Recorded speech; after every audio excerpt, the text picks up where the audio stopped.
My name is Helen Crawford, and I'm 50 years old. What I'm about to tell you will make you question everyone you think you know.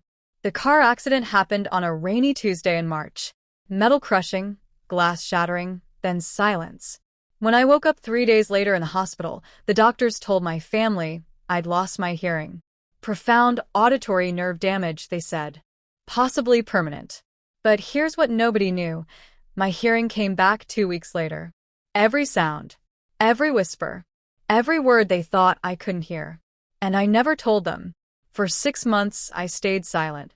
I watched my sister Monica smile to my face while plotting behind my back.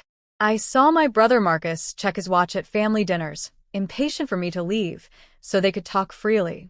I noticed the lawyer's business cards on Monica's kitchen counter, the hushed phone calls that ended the moment I entered a room, the way they all looked at me like I was already gone. They thought they were being careful. They thought I was trapped in a silent world, vulnerable and unaware. They were wrong. I grew up in a small house on Maple Street with Monica, Marcus, and our parents. We weren't rich, but we were happy, or so I thought. I was the youngest, the quiet one, the one who worked hard and asked for nothing. I put myself through college, built a career in accounting, bought my own house at 30. I never married, never had children. My family was everything to me. I would have done anything for them. I thought they felt the same. Then came my 50th birthday. Monica insisted on throwing me a dinner party at her house. A milestone celebration, she called it. Formal dress, fancy food, the whole family together. I knew it wasn't about celebration. I could feel it in my bones, the way you know a storm is coming before the first drop of rain falls. But I went anyway. I put on my mother's pearl necklace, the one she gave me before she died, and I walked into that house with my eyes wide open and my ears sharper than they'd ever been. Because I'd learned something in those 6 months of silence. When people think you can't hear them, they tell you exactly who they are. That night, at my own birthday dinner, I learned 3 truths that shattered my entire life. First, my family wasn't planning to celebrate me. They were planning to destroy me. Second, the people I called my brother and sister weren't my blood at all. I was adopted, and they'd know my whole life. Third, there was money involved. A lot of money. Money I didn't even know existed. Money they'd do anything to take from me. I sat at that table, surrounded by candles and fake smiles, and I listened to them plot my future like I was already dead. They were going to have me declared incompetent. They were going to take my house, my savings, my freedom. They were going to lock me away in a facility and divide everything I'd worked for my entire life. All because they thought I couldn't hear them. They were wrong about that, too. My name is Helen Crawford. I'm 50 years old. And this is the story of the night I stopped being silent and started fighting back. This is the story of how I lost my family and found my voice. This is the story of the birthday dinner that changed everything. And if you've ever felt invisible in your own life, if you've ever suspected the people closest to you are hiding something, you need to hear what happened next. Because sometimes the greatest weapon you have is the one nobody knows you're carrying. For me, that weapon was the truth. And I was about to unleash it. Rain came down like punishment that night, sharp, endless, blinding. My wipers thrashed uselessly against the windshield as headlights blurred into streaks of white fire. I remember gripping the wheel tighter, heart pacing faster than the engine itself. Then, metal screamed. Tires lost grip. A split-second flash of oncoming lights. Impact. The world folded in on itself. Glass, cold rain, silence. When I opened my eyes again, there was no sound, just motionless shapes of people rushing toward me. Their mouths moved, but I heard nothing. That silence wrapped around me like a coffin. And I thought, it's over. Or maybe just beginning. The hospital lights were merciless. Too bright. Too white. I saw the doctor's lips moving, their hands gesturing, my sister's tears rolling down her face. Every soundless sob stabbed deeper. They said, auditory nerve damage. Permanent, maybe. Monica held my hand and promised, through watery eyes, that she'd take care of me. Marcus stood behind her, silent but watching, always watching. I tried to cry, but nothing came. not even the sound of my own breathing. In that sterile quiet, I wondered if losing sound meant losing life itself. But I didn't know. Something far darker had just started whispering around me. Days bled into nights, measured only by changing shadows across the room. I learned to read faces instead of words, gestures instead of tone. Visitors came, some out of pity, some out of guilt. The nurses mouthed reassurances, the kind meant for the broken. My siblings looked exhausted, or maybe just burdened. One morning, I caught Marcus sighing after signing some papers by my bed. He thought I was asleep. His eyes didn't hold sadness. They held calculation. It was the first time I realized silence reveals more than sound ever could. I just didn't understand what that meant yet. 2 weeks later, it happened. I woke before dawn, air still heavy with disinfectant. A nurse dropped a tray. The clang hit my chest like thunder. I froze. Then another sound, the faint hiss of rain against the window. My heart raced. I could hear it again. Every tiny sound, every heartbeat, every breath felt violent and beautiful. But when the doctor entered, I stayed silent. Instinct told me to. I didn't know why. Maybe because I'd seen too many eyes around me that smiled without warmth. So I said nothing. And in that silence, something inside me decided to listen. They took me home after a week. Everyone acted carefully, overly kind, moving their lips slowly as if I were fragile glass. Monica cooked. Marcus hovered. They thought I couldn't hear their footsteps, their sighs, their whispered exchanges outside my room. I wanted to tell them, I'm fine. But something about their faces stopped me. Their pity looked practiced. Their love, mechanical. At night, I'd sit in the dark, pretending deafness, while the house hummed with secrets. Every sound felt like a clue. And I realized if silence made them honest, maybe I needed to stay that way a little longer. Each morning, they'd talk in half-truths around me. I could tell by the rhythm of their mouths. Monica's anxious chatter, Marcus's short replies, the tension stitched between them. One afternoon, I caught Marcus on the phone, his voice low, words like documents and transfer slipping through the walls. When he noticed me, he froze, then smiled too wide. I smiled back, pretending to be confused. That's when I knew my silence was power. The world had underestimated me. And for the first time in my life, I wanted to know what people said when they believed I couldn't hear them at all. So I played the part. The helpless sister. The quiet victim. The one who smiled politely while the world whispered above her head. But behind those smiles, I listened. I watched. I remembered. Every word they dropped became a piece of a puzzle I didn't know I was building. I just felt the weight of something coming, bigger than lies, heavier than betrayal. The night I lost my hearing, I thought I'd lost everything. But I was wrong. I'd gained the one weapon nobody expected me to have. The power to hear the truth, without ever letting them know I could. It was a Tuesday afternoon when I first heard them. The house was warm with the smell of lemon cleaner, the kind Monica used when she wanted things to look peaceful. I was in the hallway, pretending to fold laundry, when her voice drifted from the kitchen, soft, careful, laced with nerves. He said it'll be done by her birthday. Then a man's voice replied, her husband, Alan. His tone was sharper, impatient. It better be.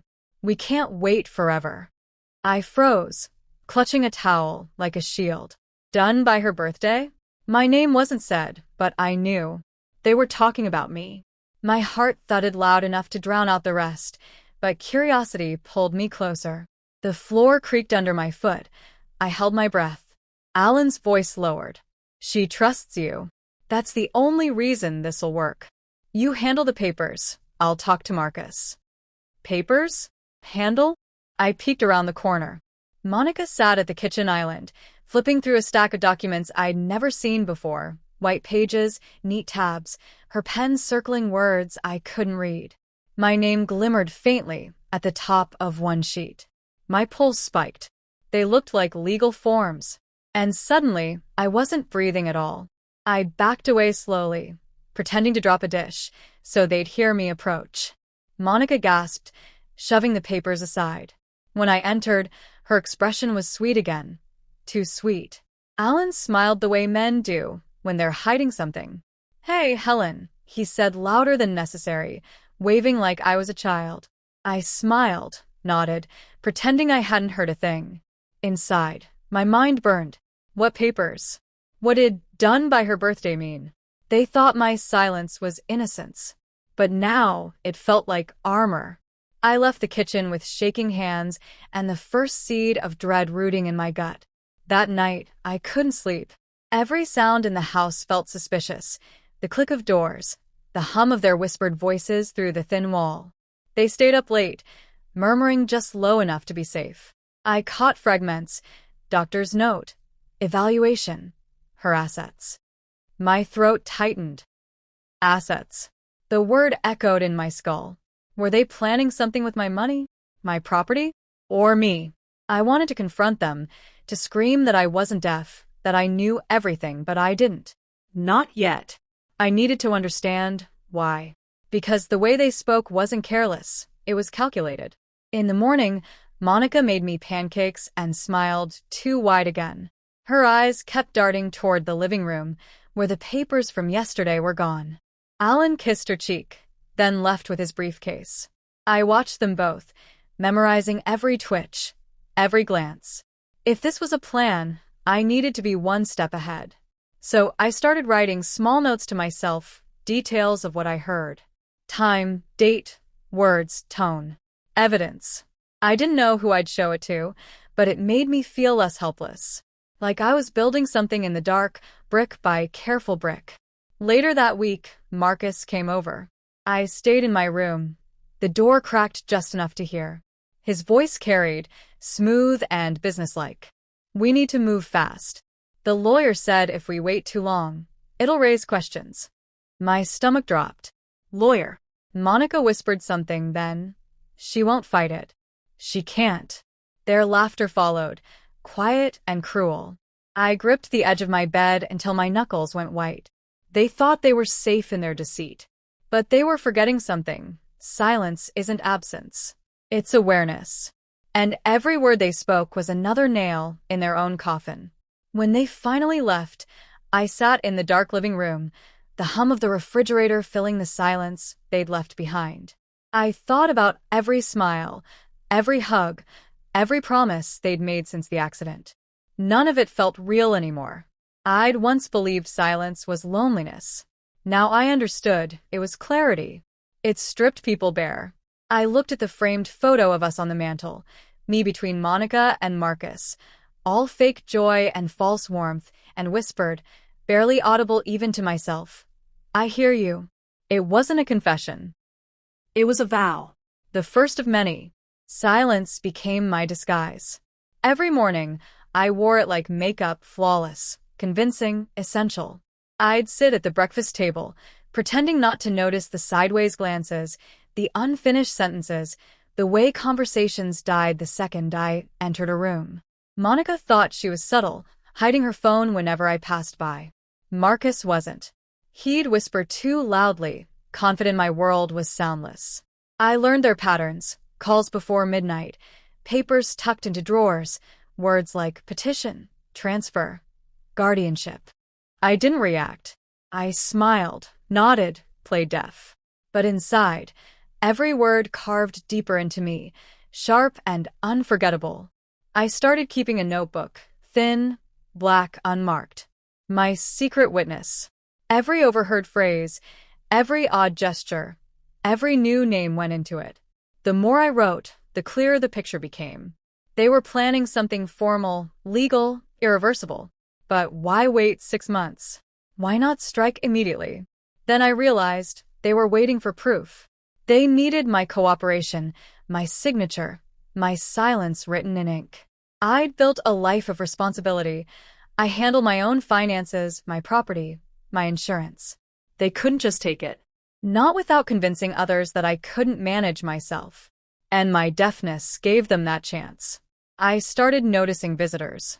Strangers at the door, brief conversations at the porch. Monica called them friends from work, but their suits told a different story. One man in particular, a gray-haired lawyer with a gold pin, visited twice. He always carried the same brown folder. Each time he left, she locked herself in her study. I once caught her staring at my birth certificate, turning it over like it held secrets she hadn't yet memorized. When she saw me, she smiled and said, "Just organizing, sweetie."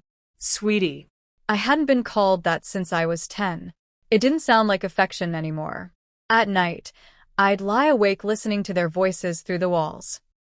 It wasn't just greed anymore, it was something personal. Monica once said, "She doesn't even know she's not one of us." Alan hushed her, but it was too late. The words burrowed deep. Not one of us. I repeated it over and over in my head. What did it mean? I'd never doubted my family, but after that night, every memory felt tainted. Our parents' distance, Monica's possessiveness, Marcus's quiet resentment. Suddenly, the love I'd built my life on began to crumble, brick by brick, replaced by a gnawing emptiness. I tested them once. I dropped a plate, intentionally. The crash echoed, sharp and deliberate. Both of them ran in, pretending panic. I looked confused, signed sorry with trembling hands, and waited. Alan muttered, "She probably didn't even hear it." I smiled weakly.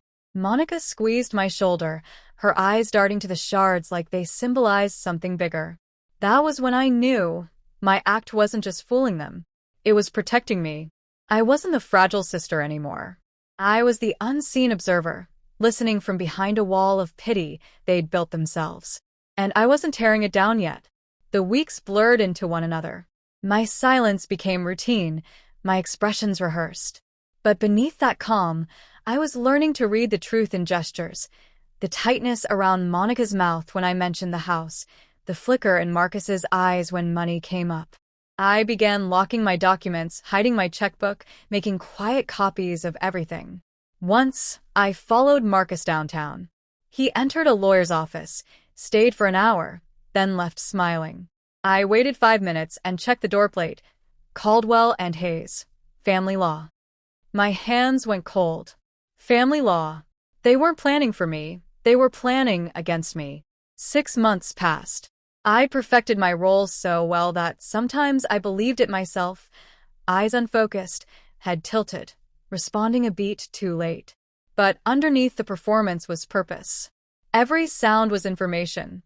Every silence strategy. My notebook filled with proof, dates, times, conversations. And through it all, I waited for the moment their plan would surface. I knew it would. People like them can't hide deceit forever. It slips out when they feel safe. And I was about to give them that safety. Because Monica had just called me into the living room with a smile that didn't reach her eyes. She said, "Helen, let's talk about your birthday." The air in Monica's living room felt staged, too scented, too perfect. She'd lit candles even though it was barely noon. I sat across from her, pretending to watch her lips move while my pulse thumped in my throat. She slid a silver envelope across the table. "Your 50th deserves something special," she said, enunciating slowly, like speaking to a child. I picked it up, nodded, smiled. Inside was an invitation, formal, embossed, my name written in looping gold ink. A dinner party. Family only. I looked at her eyes, glassy, with something that wasn't excitement. Celebration? No. This was strategy wrapped in glitter. Marcus joined us minutes later, smelling of aftershave and control. He clapped my shoulder like a politician greeting a voter. "It's important," he said to Monica, not me. "Everyone should be there." I smiled at both of them, careful to look clueless. My hands trembled under the table, hidden by the envelope. I wanted to ask why now, why this year, but I didn't. Instead, I signed, "Thank you," slowly, deliberately, watching how Marcus's smile froze mid-expression. Something about my gratitude unsettled him. Maybe he felt seen. Maybe he sensed that beneath my calm face, I was counting every lie they breathed. For the next few days, Monica was all enthusiasm, ordering catering, flowers, decorations. She talked loudly on the phone, describing a night she'll never forget. The phrase repeated too often. Every time she said it, my chest tightened. I overheard her tell Alan, "After that night, everything will be settled." Settled. The word hung heavy in my head. Settled could mean closure or conclusion. I watched her carefully fold legal-looking papers into a red folder and lock them in her bedroom drawer. I didn't need to open it to know. Whatever she was planning, my birthday wasn't the start of something. It was the end. I started preparing too. Quietly, carefully. I moved important documents into a safe deposit box under a different name. I withdrew small amounts of cash every week, just enough not to raise suspicion. I even bought a tiny recording device, one I could hide in my purse. It wasn't about revenge, not yet. It was about survival. I knew whatever they had planned would happen that night, in that house. And if they wanted me to be their silent witness, fine. I'd play along. But I wouldn't come unarmed. I'd come listening, really listening, for the truth they'd spent half a year rehearsing. The night before the dinner, I couldn't sleep. My house felt smaller, every tick of the clock scraping against my nerves. I sat at the kitchen table, staring at the invitation again. Gold letters shimmered in the lamplight, Helen Crawford's 50th birthday celebration. My name, elegant and hollow. I imagined Monica practicing her smile in the mirror, Marcus rehearsing his speech, Alan checking his watch. They'd think they'd choreographed everything perfectly. But there's one thing they didn't account for. The woman they thought couldn't hear a thing was now hearing everything. Loud, clear, And ready, I whispered to the dark. Let's begin. Morning came cold and gray, clouds pressed low like warning signs. Monica texted 3 times. Can't wait for tonight. Each message more forced than the last. I put on the pearl necklace my mother left me before she died. It was the only piece of truth I had left. When I looked at myself in the mirror, I saw someone I didn't recognize, someone quieter, stronger, sharper. I smiled at my reflection, but it wasn't warmth I saw. It was precision. The kind you wear before battle. Because that's what this was now, a war disguised as a birthday. At exactly 6, I arrived. The driveway was lined with cars, the house glowing like a stage set. Laughter drifted from inside, forced and hollow. Through the window, I saw my family, faces I'd loved all my life, moving in practiced rhythm. Champagne glasses clinked, candles flickered, and in the corner, near the piano, sat a man with a black briefcase. The lawyer. My pulse steadied. I stepped out of the car, smoothed my dress, and walked toward the front door. Every step felt like stepping into a story I hadn't agreed to tell. But this time, I wasn't the silent one anymore. The door opened before I could knock. Monica stood there glowing with that polished, picture-perfect warmth she wore when cameras or secrets were around. Behind her, the dining room shimmered in soft gold light, crystal glasses, candles, an expensive centerpiece that didn't belong in this house. The scent of roasted lamb floated through the air, rich and heavy. She hugged me too long, whispering, "Happy birthday," against my ear, the way people do when they're checking your reaction. I smiled, pulled back, and nodded. My eyes swept the room. Everything gleamed, but beneath that shimmer, something cold pulsed like warning. Marcus was by the window, phone in hand, pretending to scroll but clearly waiting for someone. When he saw me, he pocketed it fast, flashing that easy grin he'd perfected. "You look great, Helen," he said. I mouthed, "Thank you." His eyes flickered, not warmth, not pride, just relief. Across the room, Alan adjusted silverware with obsessive precision, lining up knives like evidence. Every detail felt rehearsed. The air buzzed with something unspoken, the kind of tension you feel before lightning hits. I took my seat at the head of the table, where they'd placed me like a prop in their carefully staged scene. I noticed the lawyer before he noticed me. Middle-aged, clean suit, black briefcase resting near his chair. He wasn't here to celebrate. His eyes moved too much, scanning, calculating. Monica approached him quietly, hand brushing his shoulder, whispering something I couldn't hear, but I could read the tension in her jaw. He nodded, tapping the briefcase. My chest tightened. It wasn't just dinner. It was documentation. Witnesses. Proof. I turned toward the family photos on the wall, childhood birthdays, Christmas mornings, our mother's smile. Every image looked foreign now, like actors frozen in someone else's memories. Maybe that's all we'd ever been. The table filled with people, cousins, neighbors, all dressed like it was a wedding, not a birthday. Laughter bounced around me. Too loud, too practiced. They talked about everything but me. I laughed on cue, hands folded in my lap, pretending I couldn't sense the script. Monica kept refilling my glass, her smile tightening each time I refused to drink. Alan cracked jokes that landed flat, and Marcus kept glancing at his watch. I recognized that rhythm. The waiting, the pacing of guilt. They weren't celebrating me. They were stalling. I just didn't know what for. Not yet. But I would soon. Dinner was served, roast lamb, mashed potatoes, salad dressed too sweet. The scent was comforting, but the silence between bites wasn't. Every clink of a fork felt rehearsed. Across the table, Monica raised her glass. To Helen, she said. Everyone echoed. I smiled, eyes wide, playing my part. But I noticed Marcus exchange a subtle nod with the lawyer. Just a flicker, but enough. My pulse quickened. They were waiting for something, maybe for me to sign, to slip, to prove whatever story they'd written about me. I sipped my wine, cold and bitter, wondering how long I could sit in this lie.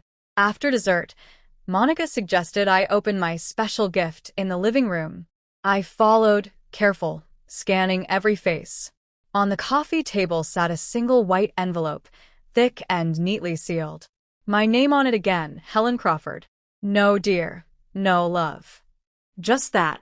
I reached for it, but before I could, Marcus said something to Alan, too quick to catch. They both laughed, dry, uneasy. The lawyer leaned forward slightly. I froze, smiled, stepped back.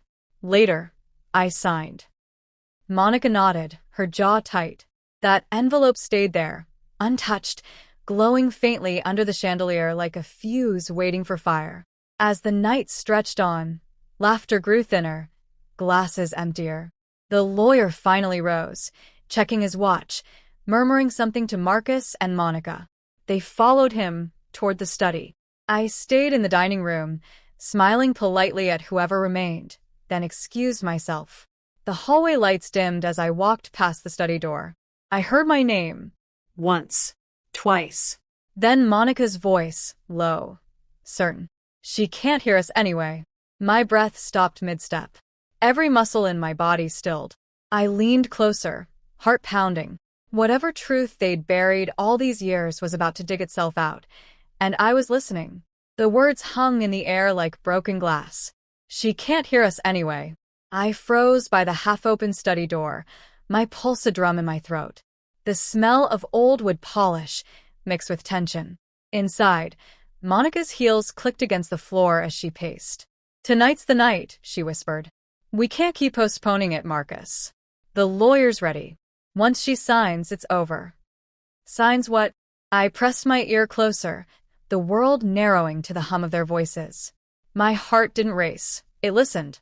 The rhythm of betrayal has a sound, and that night, it was theirs. Marcus's voice, deep and deliberate, filled the silence. You made it sound like she wouldn't ask questions. She won't, Monica snapped. She trusts us. She always has. Alan's nervous laugh followed. And if she doesn't, then she'll look paranoid, Monica said, deaf and confused. It'll only prove the point. The point. My fingers tightened around the doorframe. I pictured the envelope, the one with my name in gold ink. It wasn't a birthday card. It was bait. I suddenly knew. Whatever waited inside that envelope was meant to erase me quietly, officially, permanently. The lawyer's voice entered next, smooth, clinical. Once she signs the consent form, her estate transfers into the joint trust. You'll have power of attorney immediately. My stomach turned. Monica exhaled. Good. After tonight, we can finally move her to the care home. She's not functional anymore. Care home. I wanted to burst through the door, to scream, to make them see that I'd heard every word. But I didn't. I stayed still, my silence sharper than any scream. because now, for the first time, I understood their language, and I would answer them in kind. Alan sounded uneasy. What if she remembers? You know, about the papers Mom left. A pause. Then Monica's tone turned to ice. She won't. She never saw the will. And even if she did, no one would believe her. She's been unstable for years. There it was, the hidden will. Something my mother left me that they'd buried under fake concern. Something worth deceiving, silencing, destroying me for. My knees shook, but my focus sharpened. I wasn't the fragile sister they'd rehearsed for. I was the witness now. And their words were my weapon. Marcus laughed suddenly, the kind of laugh that masks guilt. Funny, isn't it? We've fed her, housed her, and she still thinks we care. Monica joined in, soft, triumphant. Let her think that one more night. I bit my lip hard enough to taste blood. I wanted to cry, but the tears never came. Instead, a strange calm filled me, a silence deeper than deafness, the kind that sits at the edge of control. They built their whole plot on one assumption, that I couldn't hear them. They were wrong. And that mistake would be the one thing I'd never forgive. The lawyer zipped up his briefcase. You'll have her sign right after dinner, before dessert. Keep it light. Emotional moments complicate things. Monica nodded. I'll tell her it's a gratitude letter. She'll sign without reading. I stepped back from the door, trembling but steady. My reflection in the hallway mirror looked foreign, eyes too clear, face too still. Gratitude letter. They wanted me to thank them while they erased me. Fine. I'd let them think the plan was working.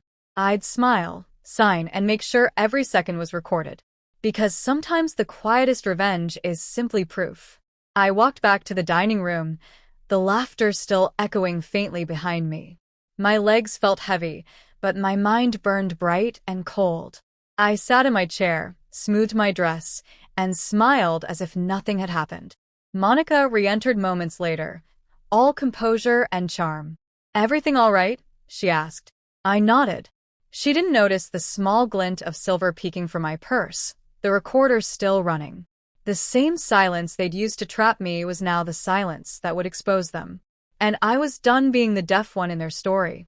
That night, after everyone left and the house grew still, I sat in my car, hands gripping the steering wheel until my knuckles whitened. The recorder lay on the passenger seat, small and blinking red. Proof. But I needed more than their voices. I needed the truth that made them this cruel. My mother's name whispered through my memory, like a prayer half forgotten. I pulled out the small tin box I'd kept locked away for years. Inside, an old photo, a hospital tag, and a letter I'd never had the courage to finish reading. It was time to open the wound fully. The letter was yellowed, ink faded but firm. To my daughter, Helen, it began. My mother's handwriting curved gracefully, the same loops I'd seen in her recipe notes. If you ever read this, it means you've grown enough to face what I couldn't say. My breath hitched. She wrote of a wealthy couple, friends of my parents, who died in an accident before I was born. My mother had been carrying their child, me, through surrogacy, an act of love and promise. But when the couple died suddenly, the inheritance became uncertain. So she kept me, quietly, raising me as her own. I turned the page. Your birth parents left a will, Helen. You are the rightful heir to their estate, money that was meant for your education and care. I've kept the document safe, hidden from those who would take advantage. My throat closed. Those who would take advantage. I didn't need names. I saw faces. Monica, Marcus, Alan, my so-called siblings, children of my mother's sister. They'd grown up beside me, pretending to protect me, while scheming behind the curtains my whole life. And now I finally understood why they needed me silenced, because my silence was their inheritance. I rummaged deeper into the tin box until my fingers brushed a folded newspaper clipping. The headline read, Crawford Family Estate in Dispute After Tragic Crash. I stared at it, heartbeat thundering in my ears. The Crawfords. My real parents. Everything connected in one cruel thread, the same name they'd mocked me with as Helen Crawford, not knowing it was written into law long before any of them were born. I remembered Marcus sneering once, "You act like you own this house." And now I knew I almost did. They just made sure I never found out. Morning light crept through the windshield as I pieced everything together. My mother had hidden the will, likely somewhere they couldn't reach. And when she died, Monica must have found traces of it, but not the document itself. That explained the lawyer, the rush, the fake guardianship papers they'd prepared. They wanted to seize what remained before anyone could trace the original inheritance back to me. But they'd made one mistake. In trying to declare me unfit, they forced me to listen, and in listening, I'd learned everything. I spent the next day in quiet motion. I visited the small storage unit my mother once rented near town. I'd never opened it before, always afraid of what I'd find. The lock clicked open with a shiver, dust spilling like memory. Inside, boxes labeled legal, personal, letters. My hands trembled as I opened one. There it was, a brown envelope stamped Crawford Estate Holdings. Inside, the last will and testament of Henry and Lillian Crawford, my birth parents. My name listed as sole beneficiary. I sank to the cold floor, laughter and tears tangling in my throat. The truth wasn't just mine, it was power. I folded the will gently, slid it into my coat, and whispered, "Thank you, Mom." She had buried the truth deep enough that greed couldn't rot it, but not so deep that I couldn't find it when I was ready. And now that night wasn't just my birthday anymore. It was the anniversary of my rebirth. I wasn't the silent, helpless sister they pitted. I was the daughter of the Crawfords, the true heir, the rightful owner of everything they tried to steal. And tomorrow, they'd find out exactly what happens when the deaf woman finally speaks. The night before the dinner, I barely slept. Every creak of the house sounded like warning. I stared at my reflection in the dark mirror, my mother's eyes staring back, sharper now, older, ready. I'd already hidden the original will in my bag. It felt heavy, sacred, dangerous. They'd built their plan around my supposed weakness. But I'd studied them longer than they realized.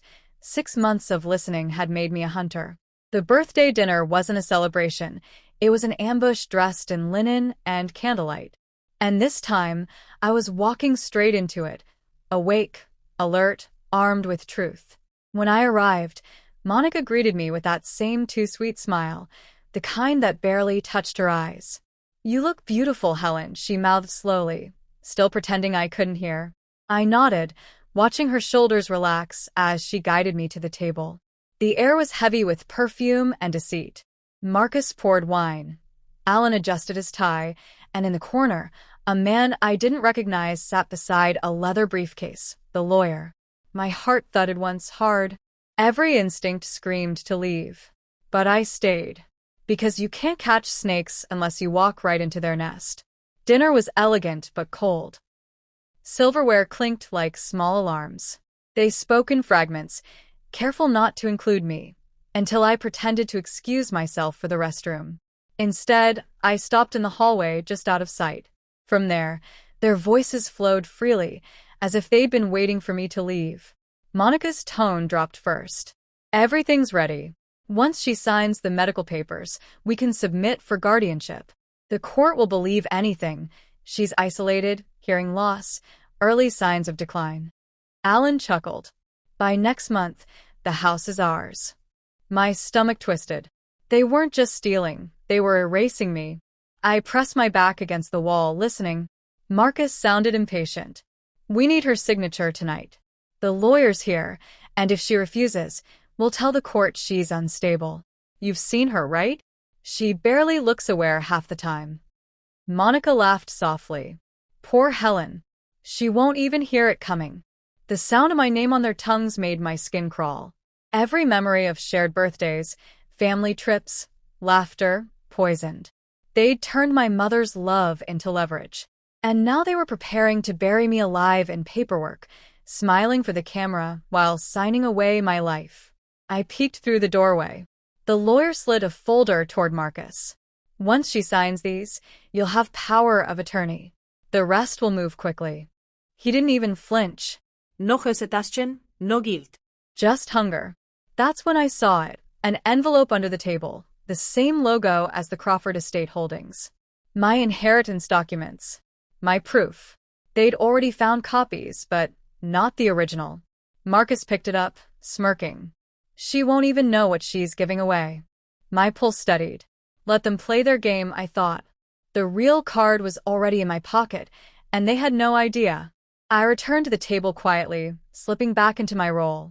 They froze when they saw me, but I smiled, soft, harmless, deaf. Marcus quickly hid the papers under his napkin. All good, Helen, he mouthed. I nodded, taking my seat. The candles flickered between us, tiny fires reflecting in their greedy eyes. Monica lifted her glass. To Helen's 50 years of strength, she said. I raised mine too, steady hand, even breath. The toast burned down my throat like gasoline. I knew what was coming next, the signature request, the final trap. But I was ready to light the match myself. As they laughed and pretended to celebrate, my mind raced with every sound, every shift in tone. The clink of the lawyer's pen, the shuffle of papers, the whisper of Marcus leaning toward Monica. She'll sign soon. I glanced at each of them, memorizing their faces, the greed that had replaced blood.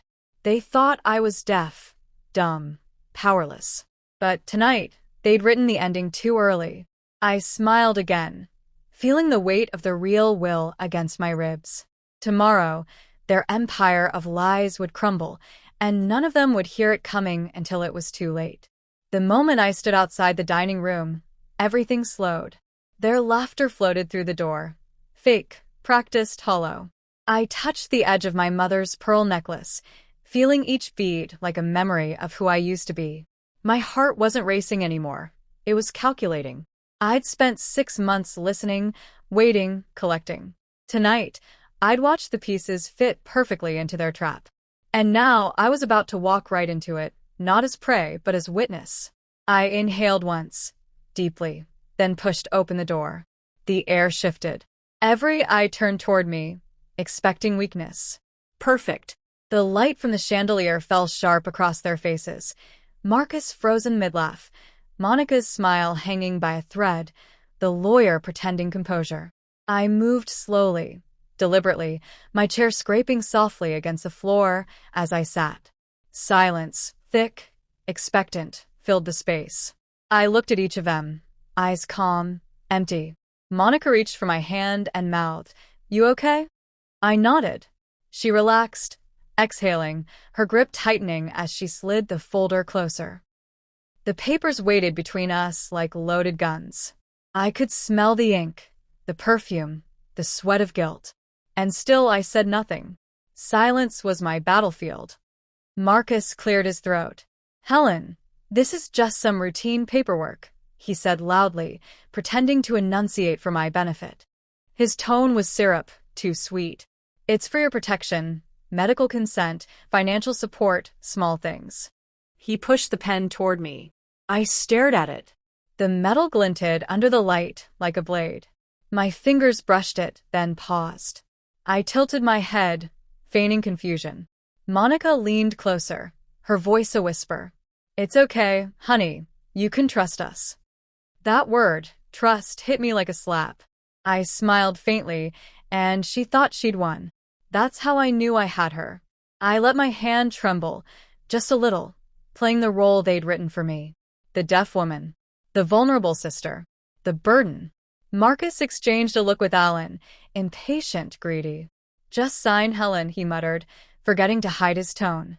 I could hear every ounce of pressure in his voice.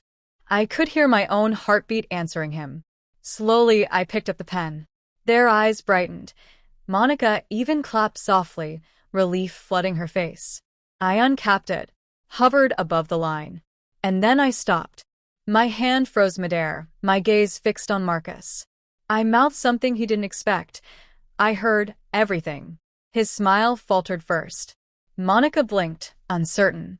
"What did she say?" she whispered. I met her eyes, steady, unblinking, then spoke clearly, firmly. No hesitation this time. I said, "I heard everything." The words hung in the air like thunder that refused to fade. The The lawyer's pen clattered against the table. Marcus leaned back, color draining from his face. "What?" he croaked. I repeated it louder. "Every word, every lie, every plan you made when you thought I couldn't hear." The silence that followed was pure electricity. Their empire of control cracked in a single sentence, and I hadn't even started yet. Monica's lips trembled. "You're lying," she whispered, voice shaking. I leaned forward, my smile calm, deadly. "March 17th, I said.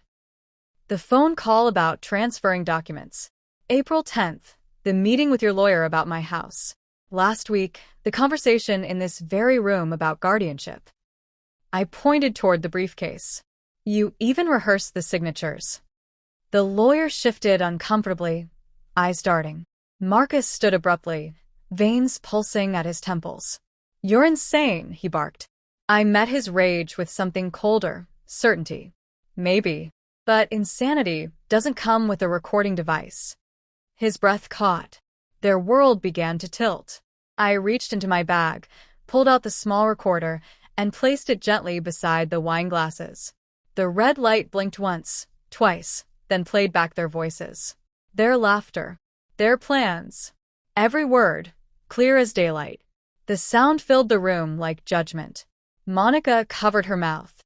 Marcus's chair screeched as he stumbled back. Alan muttered something, half curse, half prayer. I leaned back, hands steady, heart finally quiet. "Happy birthday to me," I said softly. Their silence roared louder than any applause. And somewhere deep inside, I felt the sound of justice beginning to rise. The recorder's playback ended in a dead hush. Every face was frozen, caught between disbelief and exposure. I rose slowly, letting the chair legs drag against the floor. "You plotted every detail," I said, voice steady, controlled. "My house, my life, my silence." Marcus tried to speak, but words failed him. Monica's mascara streaked down like melting ink. I turned toward the lawyer. "You knew too." He swallowed hard, avoiding my eyes. The air was thick with shame and fear. I'd waited months for this silence, my silence, and now it belonged to me. I wasn't deaf anymore. They were. Marcus lunged for the recorder. I stepped back, swift. "Touch it," I warned, "and the police get everything." He froze mid-motion. My tone was low, lethal. "You think I didn't prepare? I made copies. Multiple." Monica's breathing grew ragged. "Helen, please," she began, but I cut her off. "Save it. You played nurse while planning my execution." Her lips quivered. She dropped her gaze. I reached for the folder beside her plate. "This is your guardianship form?" I tore it in half, paper ripping clean through the candlelight. Sparks from the fireplace crackled in rhythm with my heartbeat. The lawyer stood, trying to salvage dignity. "Perhaps we should," he started. "Sit," I ordered. He did. His eyes darted toward the door, trapped. I paced behind my chair, slow and deliberate. For 6 months, I listened. Every whisper, every phone call, every betrayal you dressed as concern. Marcus slammed his fist on the table. "We were protecting you," he shouted. I turned to him, smiling. "Protecting me? From what?" "From the truth," he faltered. The lie collapsed in his throat. For years, I believed they were family. Now, they looked more like strangers wearing borrowed love. I pulled a Crawford will from my bag and laid it flat beside the broken forms. Monica's eyes widened as she recognized the seal. "Where did you get that?" she whispered. "Where it was meant to be," I said. "With me." I pointed at my name on the document. "I'm the rightful heir. You've been living off what was never yours." The color drained from Marcus's face. He reached for the page, trembling. I stopped him with a single look. "Touch it, and you'll wish you hadn't." The room pulsed with power I didn't borrow, I owned it. Monica's voice cracked. "Helen, we didn't know." I leaned closer, eyes cold. "You knew enough to plan my institutionalization. You knew enough to fake guardianship. You just didn't know I could hear." Her tears came fast now, but I'd run out of sympathy months ago. "You wanted me silent so you could live louder," I said. But silence was never weakness, it was strategy. She covered her face, sobbing into her hands. For a brief second, I saw the sister I grew up with. Then she looked up, and guilt turned to hatred. That's when I knew redemption wasn't coming. Marcus backed toward the wall. "What do you want, Helen?" he asked, voice cracking. I took a step forward. Accountability. I held up my phone, pressing record. Say it. Say what you did. He shook his head, silent. I pressed again. Then I'll make sure everyone hears. His defiance broke. Fine, he spat. We tried to protect the estate. You were unstable. The words burst out, desperate. I smiled. Perfect. Keep talking. His own confession spilled like poison, and I caught every drop. This wasn't revenge, it was exposure. The only justice liars fear is truth spoken out loud. When it was done, I stopped the recording and slipped it into my bag. The room felt smaller, emptier. I turned toward the door, my mother's necklace glinting under the light. "We're done here," I said quietly. "By tomorrow morning, the lawyer will have the real will, and the police will have this." Marcus didn't move. Monica stared at the table, broken. I walked past them, each step deliberate, final. Behind me, the candles sputtered, wax pooling like melted lies. For the first time in years, I heard my own heartbeat without fear. It sounded like freedom. I had barely reached the doorway when a voice broke the silence behind me. "Wait, Helen." It wasn't Marcus or Monica. It was David, my late mother's godson, the quiet one who'd sat near the end of the table all night, mostly ignored. He stood now, eyes steady, something unreadable in his expression. "You don't have to walk out alone." The others turned, startled. I frowned, wary. For months, trust had been a stranger to me. But his tone wasn't soft or pitying. It was solid, deliberate, like someone stepping between darkness and the person it tried to swallow. David walked toward me, sliding a folder from his jacket. "Before you go, there's something you should see." My pulse tightened, suspicious. He opened it. Inside were copies of bank statements, signatures, legal transfers, all under Marcus and Monica's names. "I've been tracking them since your mother's funeral," he said. "I didn't know how to tell you without proof." The papers were detailed, time-stamped, undeniable. Monica gasped. Marcus swore under his breath. The lawyer's face turned ghost white. David's eyes never left mine. "You weren't the only one listening, Helen," he said softly. "You just listened better." For a long second, the air between us held everything: rage, relief, exhaustion. "Why?" I asked finally. "Why help me?" He sighed. "Because your mother saved me once. She believed in me when no one else did. And she made me promise that if anything ever felt wrong in this family, I'd protect you." His words hit something deep, something I hadn't let surface since the accident. It wasn't sympathy, it was loyalty. Real, unbought loyalty. He reached into his pocket, pulled out a small USB drive. Every file, every payment, every lie. Backed up. Safe. The proof I didn't know I needed. Marcus lunged toward David. "You set us up," he barked, voice trembling. David didn't even flinch. "You set yourselves up," he replied. All I did was watch. The simplicity of his tone made it worse. It was judgment wrapped in calm. Monica stood, face streaked with tears, her mascara mixing with rage. "You think anyone will believe you?" she shouted. David looked at me, then back at her. "They'll believe her," he said. His gaze was steady, absolute. I realized then that the table had turned literally and metaphorically. The predators were cornered, and the prey had stopped running. I stepped forward, picking up the stack of documents. "Thank you," I whispered. The words felt foreign in my mouth. Gratitude had been silent in me for months. David nodded, his expression softening just enough to show exhaustion beneath control. "You don't owe me anything," he said. "Just make sure they can't do this to anyone else." I looked at Monica and Marcus, faces that once meant home, now hollow masks of regret. "They won't," I said quietly. "Not after tonight." Monica whispered my name, pleading, but I didn't look back. I'd wasted enough years facing people who never really saw me. The lawyer finally stood, clearing his throat, shaky. "Ms. Crawford, perhaps we can resolve this privately," he said, voice low, desperate. David's laugh was short, sharp. "Privately? You mean quietly, like you always do?" He looked at me. "You ready?" I nodded. My hands didn't tremble anymore. Together, we gathered the files, the recorder, the will. The lawyer stumbled for the door, muttering excuses. Marcus tried to speak again, but the words fell apart under the weight of his own silence.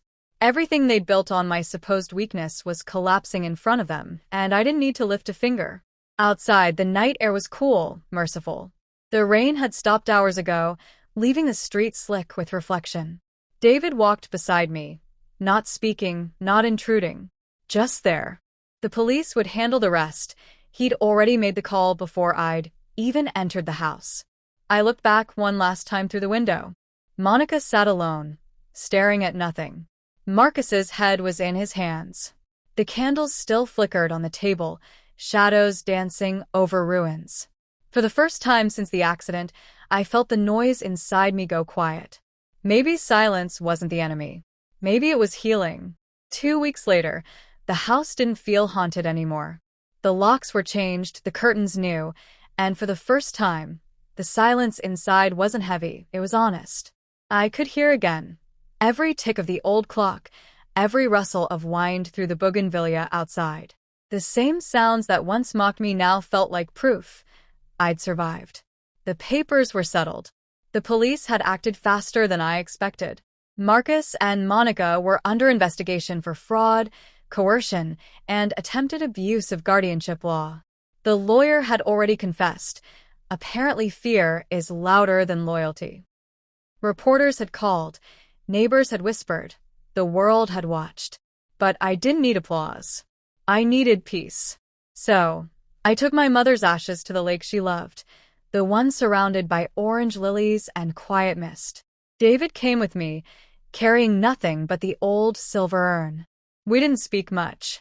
He seemed to understand that some love doesn't need conversation. It only needs presence. As the ashes touched the water, I whispered, "It's done, Mama. They can't hurt us anymore." The wind shifted, gentle and warm, and I could almost swear I heard her laugh, soft, proud, free. Afterward, David drove us home. The road curved through valleys I hadn't seen in years. I watched the horizon open, light spilling across the hills. "You ever going back?" he asked quietly. I shook my head. No. "I'm not going back. I'm going forward." He smiled, eyes still on the road. "Good. Your mother would have said the same." There was something steady about his presence, like gravity. Not romantic, not yet, just safe. A new kind of family, not by blood, but by choice, built on truth instead of secrets. The kind you don't inherit, the kind you earn. Back at the house, the garden was blooming again. Flowers I hadn't touched in years had pushed through soil, as if they'd been waiting for this piece. I sat on the porch, the recorder in my hand, the one that had saved me. I didn't delete the files. Some scars deserve to be remembered, not to relive pain, but to remind you of the strength it took to crawl out. I placed it in a box, locked it away. Then I took out my mother's music box, wound it once, and let its fragile tune fill the air. I could finally hear every note. A week later, a letter arrived.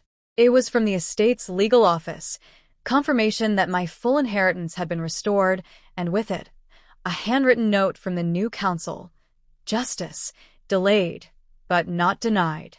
I smiled. My name, Helen Crawford, looked different now when I saw it on paper. It wasn't a victim's name anymore. It was the name of a woman who had been underestimated and had learned how to weaponize her silence. The same silence that once trapped me had become my armor, my gift. My mother's legacy wasn't the house, it was resilience. That evening, I hosted dinner, not out of ritual, but renewal. A small table, just me, David, and Mrs. Agatha from next door, who'd always checked in even when I couldn't respond. The candles burned low, gentle, golden. No deceit, no whispers, just laughter that felt real again.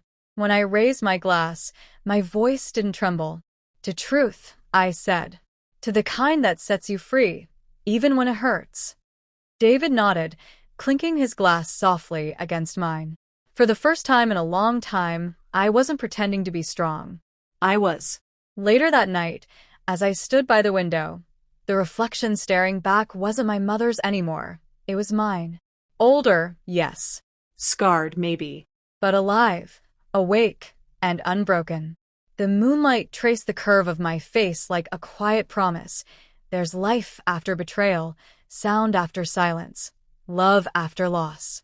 And maybe that's what real family means. Not who you're born to, but who stand with you when the noise fades. I turned off the lights, smiled to myself, and whispered one last line to the dark. The silence saved me.